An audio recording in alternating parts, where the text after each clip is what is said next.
Merenungi berbagai pengalaman hidup ini tertuang dalam untaian kalimat yang penuh arti. Saatnya berbagi inspirasi, berbagi motivasi, hadir menyentuh hati. Simak dan ikuti program Sang Guru malam ini hanya di The most music and variety, Mahakam Radio. Assalamualaikum warahmatullahi wabarakatuh. Halo, selamat malam Sobat Mahakam dan sahabat Sang Guru. Kita berjumpa kembali untuk mengasah pikiran dan menjernihkan hati melalui program Sang Guru Mahakam Radio. Sobat, mendidik anak-anak kita bukan berarti mengajarkan kepada mereka sekumpulan ilmu pengetahuan semata. Ada hal yang lebih penting lagi. Mendidik berarti mengajarkan kepada anak-anak kita sejak usia dini kemampuan untuk siap dan mampu menghadapi tantangan dunia masa depan yang akan menjadi ajang hidup mereka nantinya.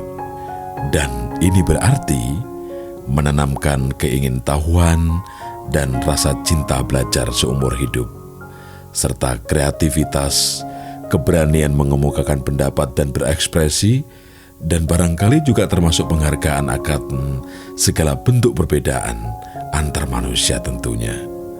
Tentu dalam hal ini kita akan bahas dalam Sang Guru edisi hari ini. Tetaplah bersama kami hanya di 101.1 Mahakam Radio. There was a time I knew that no matter come what may, love would prevail.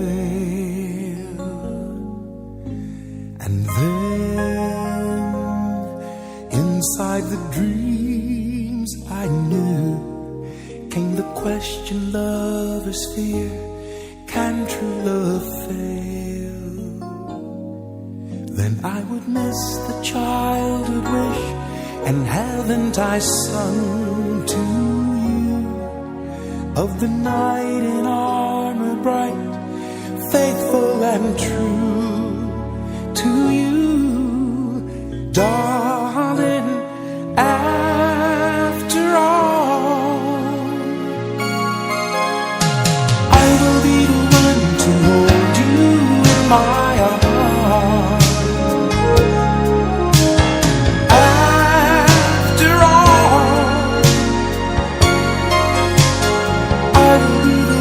To hold you, I will be the one to hold you in my arms, in my arms.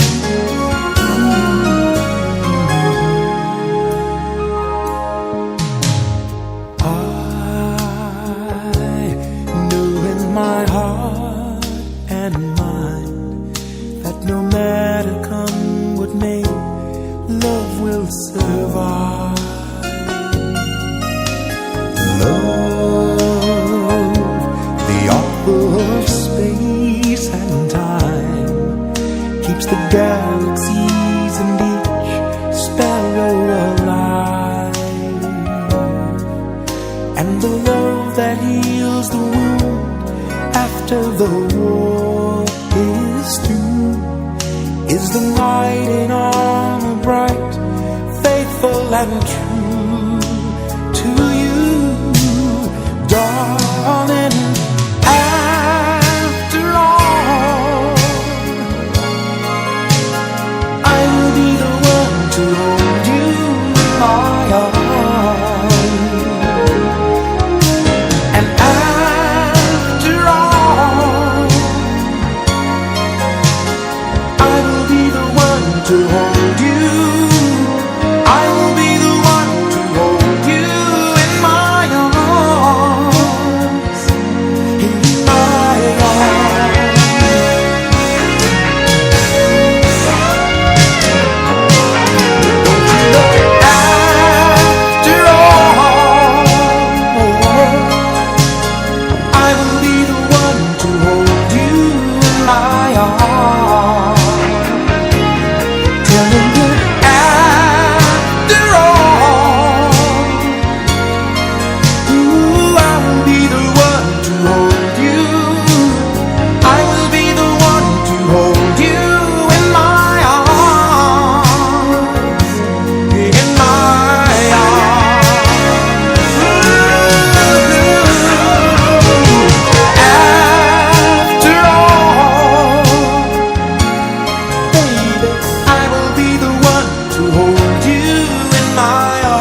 Sobat Mahakam, perjalanan kehidupan kita selalu membawa makna yang tersimpan di dalamnya.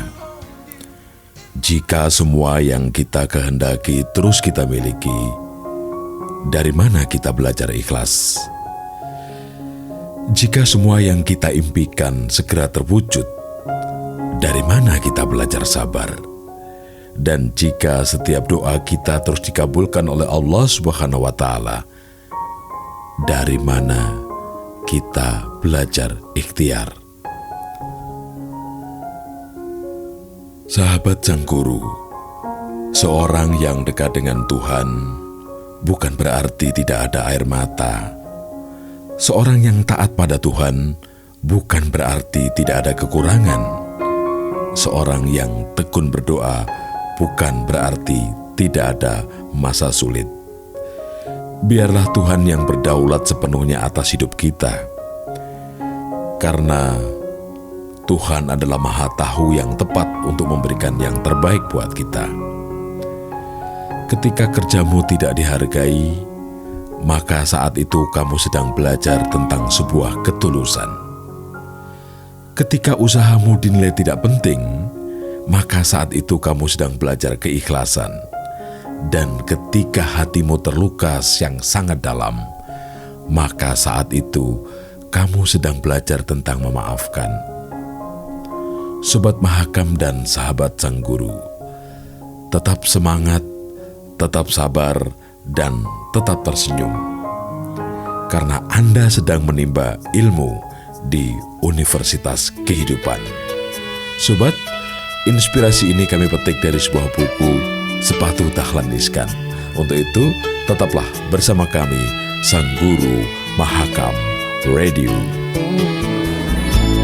Mana mungkin terjadi, mana mungkin terjadi, terpadu cinta kita berdua. Mana mungkin ku dapat, mana mungkin kau dapat, diriku dan dirimu menjadi satu. Kau ada yang memilih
Sobat Mahakam, Alkisah, ada seorang anak yang bertanya pada ibunya, "Ibu, temanku tadi cerita kalau ibunya selalu membiarkan tangannya sendiri digigit nyamuk sampai nyamuk itu kenyang supaya tidak menggigit temanku. Apa ibu juga akan berbuat yang sama?" Sang ibu tertawa dan menjawab terus terang, "Tidak. Tapi ibu akan mengejar setiap nyamuk sepanjang malam supaya tidak sempat menggigit kamu atau keluarga kita." Mendengar jawaban itu, si anak tersenyum dan kembali meneruskan kegiatan bermainnya. Tak berapa lama kemudian si anak kembali berpaling pada ibunya. Ternyata mendadak ia teringat sesuatu. "Terus Bu, aku waktu itu pernah dengar cerita. Ada ibu yang rela tidak makan supaya anak-anaknya bisa makan kenyang. Kalau ibu bagaimana?" Anak itu mengajukan pertanyaan yang hampir sama. Kali ini sang ibu menjawab dengan suara yang lebih tegas, "Ibu akan bekerja keras agar kita semua bisa makan sampai kenyang. Jadi kamu tidak harus sulit menelan karena melihat ibumu menahan lapar." Si anak kembali tersenyum dan lalu memeluk ibunya dengan penuh sayang. "Terima kasih ibu, aku bisa selalu bersandar pada ibu." Sembari mengusap-ngusap rambut anaknya, sang ibu membalas, "Tidak nak, tapi ibu akan mendidikmu supaya bisa berdiri kokoh di atas kakimu sendiri, agar kamu nantinya tidak sampai jatuh tersungkur ketika ibu sudah tidak ada lagi di sisimu. Karena tidak selamanya ibu bisa mendampingimu." Sobat Mahakam dan sahabat sang guru, ada berapa banyak orang tua di antara kita yang seringkali merasa rela berkorban demi sang buah hati. Tidak sadarkah kita bahwa sikap seperti itu bisa menumpulkan mental pemberani bagi si anak? Jadi adalah bijak bila semua orang tua tidak hanya menjadikan dirinya tempat bersandar bagi buah hati mereka, melainkan juga membuat sandaran itu tidak lagi diperlukan di kemudian hari. Tetaplah bersama kami. Stuck on you, got this feeling down deep in my soul that I just can't lose. Guess I'm on my way. Needed a friend, and the way I feel now, I guess I'll be with you till the end. Guess I'm on my way. Mighty glad you stayed.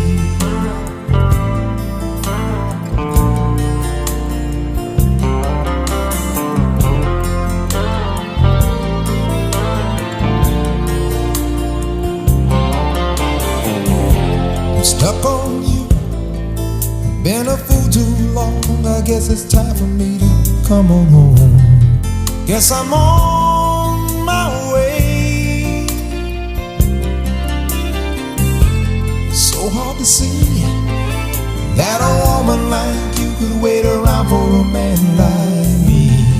Guess I'm on my way. Mighty glad you stayed.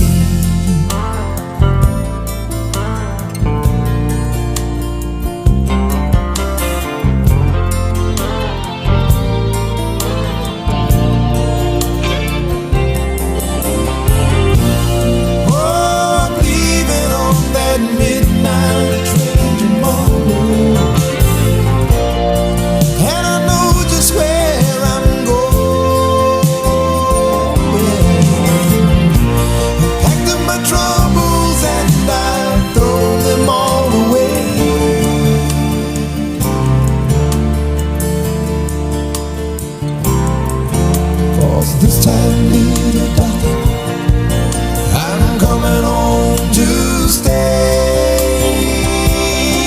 I'm stuck on you. I've got this feeling down deep in my soul that I just can't lose. Guess I'm on my way.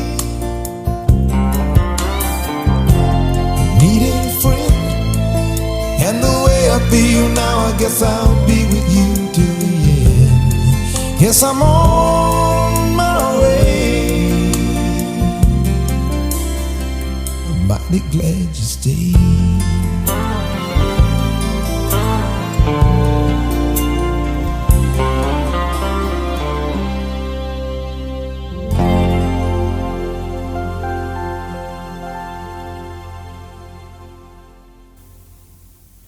Sobat Mahakam dan sahabat Sang Guru, terima kasih bagi Anda semua yang saat sekarang masih bergabung dan stay tune di program ini. Anda masih bersama saya, Dharma Sudarman. Sobat, pada suatu hari ada seorang anak perempuan yang mengeluh kepada ayahnya bahwa hidupnya sengsara dan bahwa dia tidak tahu bagaimana dia akan berhasil. Ayahnya yang juga seorang koki membawanya ke dapur. Ia mengisi 3 panci dengan air dan menaruhnya di atas api yang besar. Setelah 3 panci tersebut mulai mendidih, ia memasukkan beberapa kentang ke dalam sebuah panci, beberapa telur di panci kedua, dan beberapa biji kopi di panci ketiga. Kemudian ia duduk dan membiarkan ketiga panci itu di atas kompor agar mendidih. Setelah 20 menit, ia mematikan kompor tersebut, lalu ia mengambil kentang dari panci menempatkannya ke dalam mangkuk. Ia mengangkat telur dan meletakkannya di mangkuk, kemudian ia menyendok kopi dan meletakkannya ke dalam sebuah cangkir. Lalu ia beralih menatap putrinya dan bertanya, "Nak, apa yang kamu lihat?" "Kentang, telur, dan kopi." Putrinya buru-buru menjawabnya. "Lihatlah lebih dekat dan sentuh kentang ini," kata sang ayah. Putrinya melakukan apa yang diminta oleh ayahnya dan mencatat di dalam otaknya bahwa kentang itu lembut. Kemudian sang ayah memintanya untuk mengambil telur dan memecahkannya. Setelah membuang kulitnya, ia mendapatkan sebuah telur rebus. Akhirnya sang ayah memintanya untuk mencicipi kopi.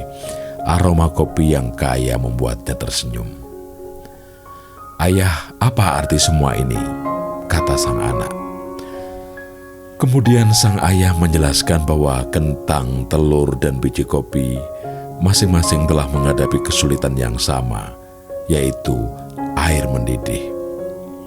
Namun, masing-masing menunjukkan reaksi yang berbeda. Kentang itu kuat dan keras, namun ketika dimasukkan ke dalam air mendidih, kentang tersebut menjadi lunak dan lemah. Telur yang begitu rapuh dengan kulit luar tipis melindungi bagian dalam telur yang cair setelah dimasukkan ke dalam air mendidih, sampai akhirnya bagian dalam telur pun menjadi keras. Namun, biji kopi tanah yang paling unik. Setelah biji kopi terkena air mendidih, biji kopi mengubah air dan menciptakan sesuatu yang baru. "Kamu termasuk yang mana, Nak?" tanya sang ayah kepada putrinya. "Ketika kesulitan mendatangimu, bagaimana caramu dalam menghadapinya? Apakah kamu adalah sebuah kentang, telur, atau biji kopi?" Sobat Mahakam dan sahabat Sang Guru, pesan moral dari cerita ini adalah dalam hidup ini, banyak sesuatu yang terjadi di sekitar kita. Banyak hal yang terjadi pada kita. Tetapi satu-satunya hal yang benar-benar penting adalah apa yang terjadi di dalam diri kita.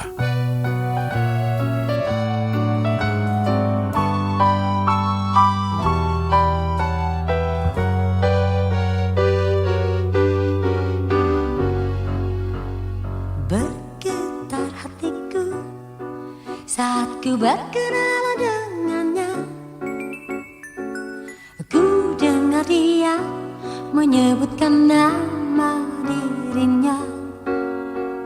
Sejak ku bertemu, ku telah jatuh hati padanya.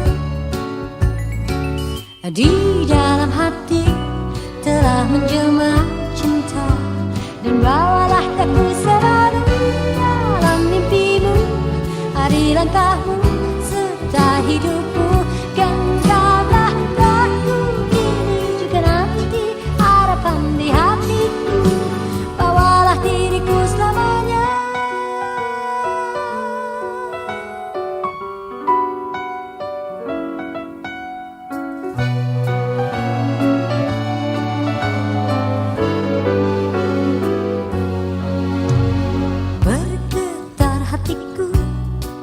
saat ku berkenalan dengannya.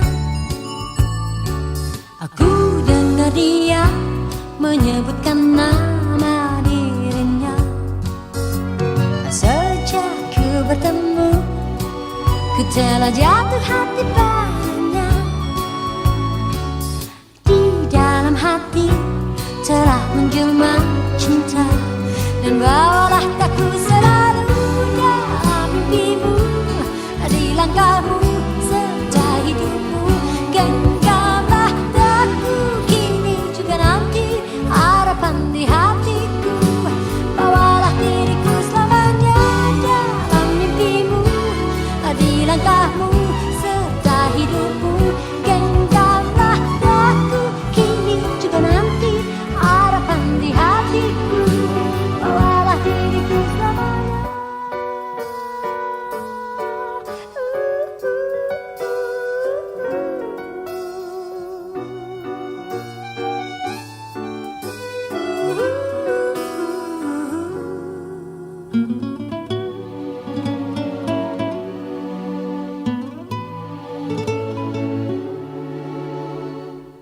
Di dalam hati telah menjelma cinta, dan bawalah takku selalu dalam mimpimu, di langkahmu serta hidupmu. Genggamlah takku kini juga nanti, harapan di hatiku. Bawalah diriku selamanya dalam mimpimu, di langkahmu serta hidupmu. Genggamlah takku kini juga nanti, harapan di hatiku. Bawalah diriku selamanya.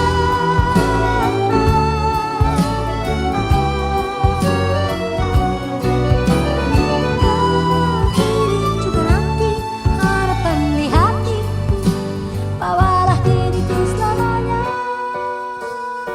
Sobat Mahakam dan sahabat Sang Guru, dalam sebuah perjalanan kehidupan, banyak cerita, banyak kisah yang kita bisa maknai dalam kehidupan kita ini. Termasuk sebuah cerita dan kisah tentang sepasang kakek dan nenek yang pergi berbelanja di sebuah toko souvenir untuk mencari hadiah buat cucu mereka. Kemudian mata mereka tertuju kepada sebuah cangkir yang cantik. "Lihat cangkir itu," kata si nenek kepada suaminya. "Kau benar, inilah cangkir tercantik yang pernah aku lihat," ujar si kakek. Saat mereka mendekati cangkir itu, tiba-tiba cangkir yang dimaksud itu berbicara. "Terima kasih untuk perhatiannya. Perlu diketahui bahwa aku dulunya tidaklah cantik. Sebelum menjadi cangkir yang dikagumi, aku hanyalah seonggok tanah liat yang tidak berguna. Namun suatu hari ada seorang pengrajin dengan tangan kotor melempar aku ke sebuah roda berputar. Kemudian ia mulai memutar-mutar aku hingga aku merasa pusing. 'Stop, stop,' teriakku. Tetapi orang itu berkata, 'Belum.' Lalu ia mulai menyodokku dan meninjuku berulang-ulang. 'Stop, stop,' teriakku lagi. Tapi orang ini masih saja meninjuku tanpa menghiraukan teriakanku. Bahkan lebih parah lagi, ia memasukkan aku dalam sebuah perapian. Akhirnya ia mengangkat aku dari perapian itu dan membiarkan aku sampai dingin. Aku pikir selesailah penderitaanku, tapi ternyata belum. Setelah dingin, ia menyerahkanku ke seorang wanita muda dan ia mulai mewarnai aku. Asapnya begitu memualkan dan wanita itu berkata, 'Tenang.' Lalu ia memberikan aku kepada seorang pria dan ia memasukkan aku ke perapian yang lebih panas dari sebelumnya. 'Tolong hentikan penyiksaan ini.' Sambil menangis aku berteriak sekuat-kuatnya. Tapi orang ini tidak peduli dengan teriakanku. Ia terus membakarku. Setelah puas menyiksaku, kini dibiarkan aku menjadi dingin. Seperti itulah Tuhan membentuk kita. Ibarat sebuah cangkir yang cantik. Pada saat Tuhan membentuk kita mengarungi hidup ini tidaklah menyenangkan. Sakit, penuh penderitaan dan banyak air mata. Tetapi inilah satu-satunya cara Tuhan untuk mengubah kita supaya menjadi cantik dan memancarkan kemuliaannya. Sobat Mahakam, anggaplah sebagai suatu kebahagiaan apabila kita jatuh ke dalam berbagai cobaan, sebab kita tahu bahwa ujian terhadap kita menghasilkan sebuah kekuatan. Biarkanlah ketekunan itu memperoleh buah yang matang supaya Anda menjadi sempurna dan utuh, tidak kurang satu apapun.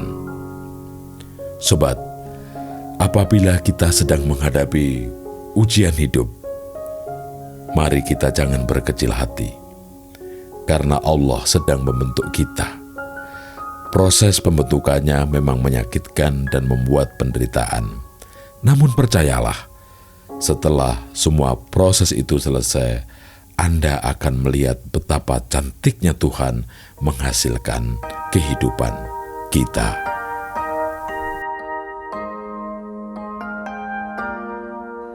Tonight I celebrate my love for you. It seems the natural thing to do. Tonight, no one's gonna find us. We'll leave the world behind us. When I make love to you, Tonight I celebrate my love for you and hope that deep inside you feel it too. tonight our spirits will be climbing to a sky lit up with diamonds. When I make love to you, Tonight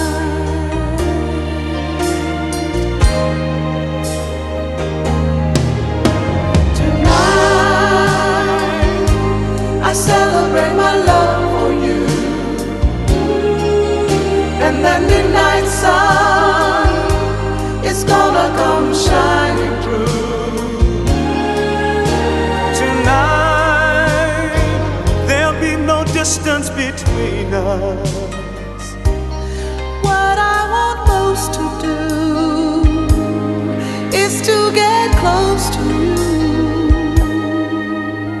tonight.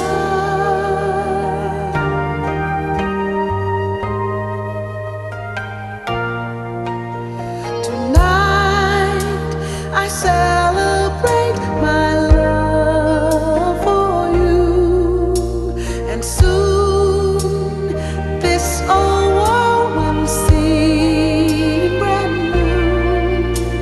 Tonight we will both discover our friends turn into lovers. When I make love to you, Tonight I celebrate my love for you, and that midnight sun is gonna come shining through. tonight there'll be no distance between us. What I want most to do is to get close to you tonight. I celebrate my love for you tonight.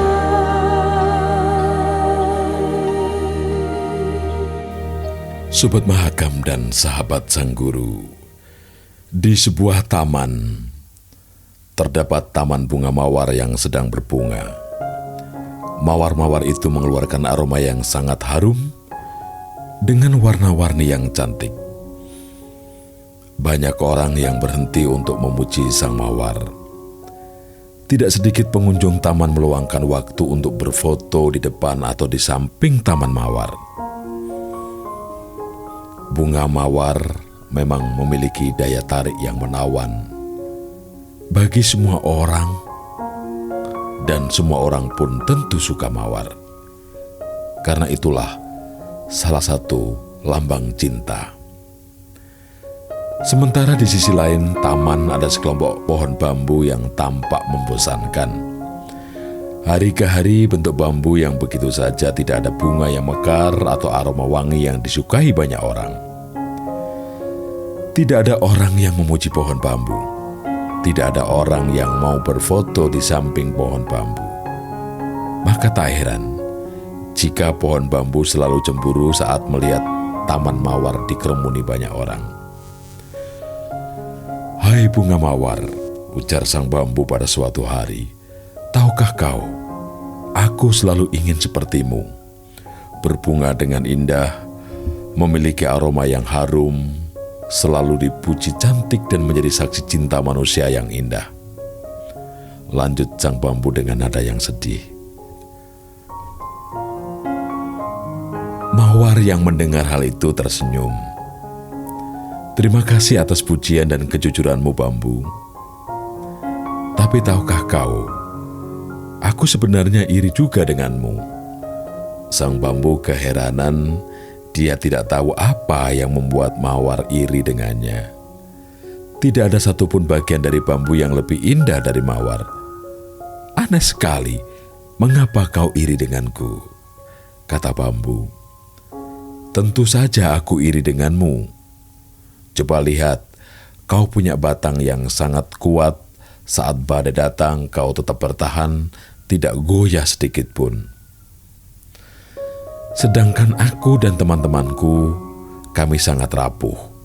Kena angin sedikit saja, kelopak kami akan lepas. Hidup kami sangat singkat," tambah sang mawar dengan nada sedih. Sobat Mahakam dan sahabat sang guru, bambu baru sadar bahwa dia punya kekuatan. Kekuatan yang dia anggap biasa saja ternyata bisa mengagumkan di mata sang mawar. "Tapi mawar, kamu selalu dicari orang. Kamu selalu menjadi hiasan rumah yang cantik atau menjadi hiasan rambut para gadis." Sang mawar kembali tersenyum. "Kamu benar, bambu. Aku sering dipakai sebagai hiasan dan dicari orang. Tapi tahukah kamu, aku akan layu beberapa hari kemudian." "Tidak seperti kamu." Bambu kembali bingung. "Aku tidak mengerti." "Ah, bambu," ujar mawar sambil menggeleng. "Kamu tahu, manusia sering menggunakan dirimu sebagai alat untuk mengalirkan air. Kamu sangat berguna bagi tumbuhan yang lain. Dengan air yang mengalir pada tubuhmu, kamu menghidupkan banyak tanaman. Aku jadi heran dengan manfaat sebesar itu. Seharusnya kamu bahagia, bukan iri padaku." Bambu mengangguk. Dia baru sadar bahwa selama ini dia telah bermanfaat untuk tanaman lain.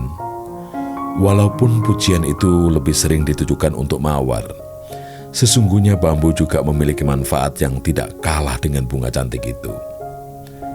Sejak percakapan dengan mawar, sang bambu tidak lagi merenungi nasibnya.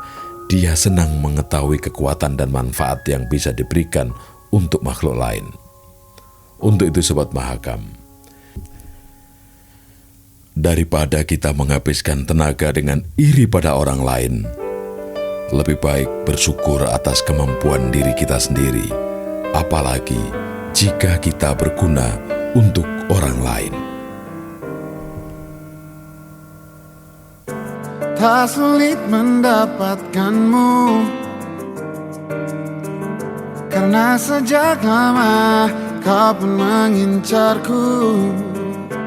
Tak perlu lama-lama, tak perlu banyak tenaga, ini terasa mudah. Kau terima semua kurangku, Kau tak pernah marah bila ku salah. Kau selalu memuji apapun hasil tanganku yang tidak jarang payah. Jangan cintai aku apa adanya, jangan tuntutlah sesuatu, biar kita jalan ke depan.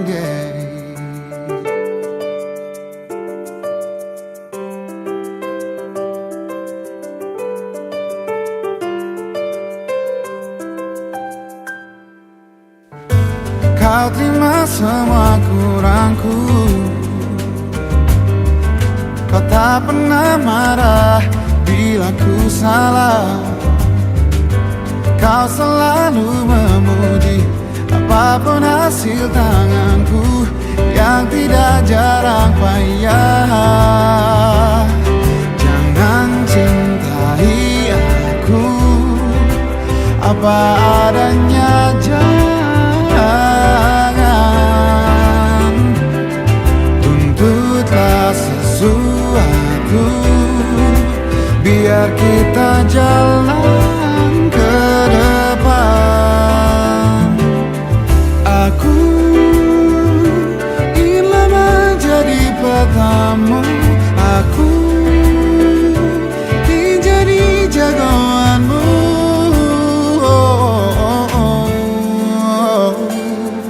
Jangan cintai aku apa adanya, jangan tuntutlah sesuatu, biar kita jalan ke depan. Oh, jangan cintai aku apa adanya, jangan tuntutlah sesuatu, biar kita jalan ke depan. Usai sudah perjumpaan kita dalam program Sang Guru edisi hari ini. Sobat, perlu saya mengingatkan kembali bahwa pendidikan adalah paspor ke masa depan, karena besok milik mereka yang mempersiapkan dirinya hari ini. Untuk itu, paspor akan menjadi fasilitas yang mengajakmu keliling dunia. Begitu pula pendidikan kita akan mengajakmu bermanfaat dan mendunia dengan ilmu-ilmu yang kita miliki. Untuk itu Sobat Mahakam, semoga program Sang Guru memberi manfaat buat kita semua untuk senantiasa tolabul ilmi, untuk senantiasa menambah hal-hal baru dalam kehidupan ini. Saya Dharma Sudarman pamit mundur diri. Wassalamualaikum warahmatullahi wabarakatuh.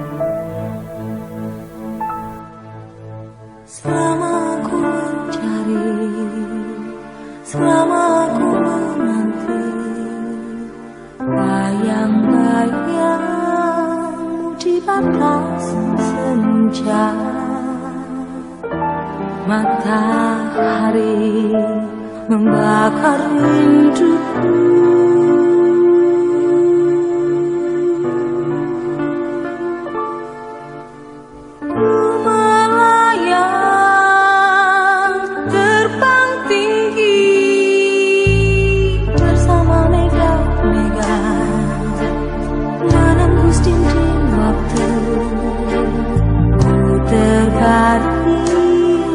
Dan pejamkan mata, dalam hati ku panggil namamu. Semoga saja kau dengar dan merasakan getaran di hatiku yang lama haus akan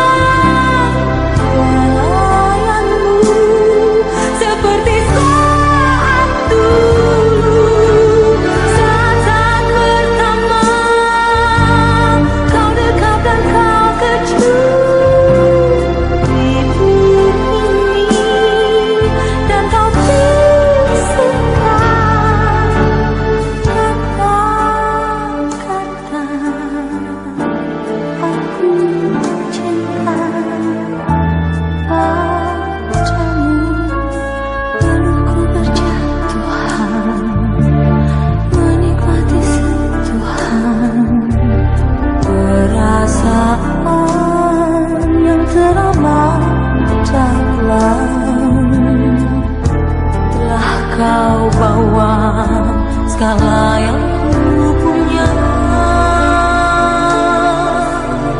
Rindu ini telah sekian lama terpendam.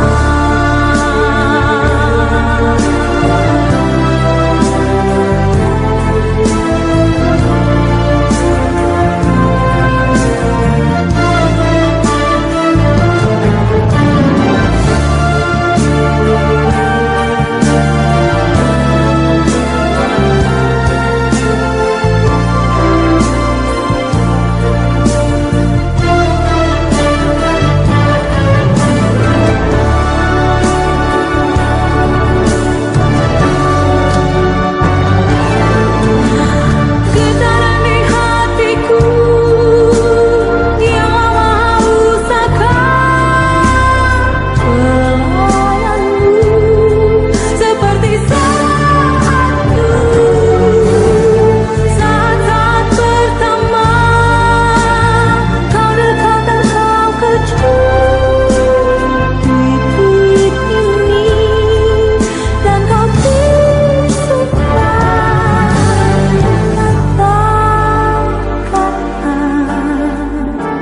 aku cinta.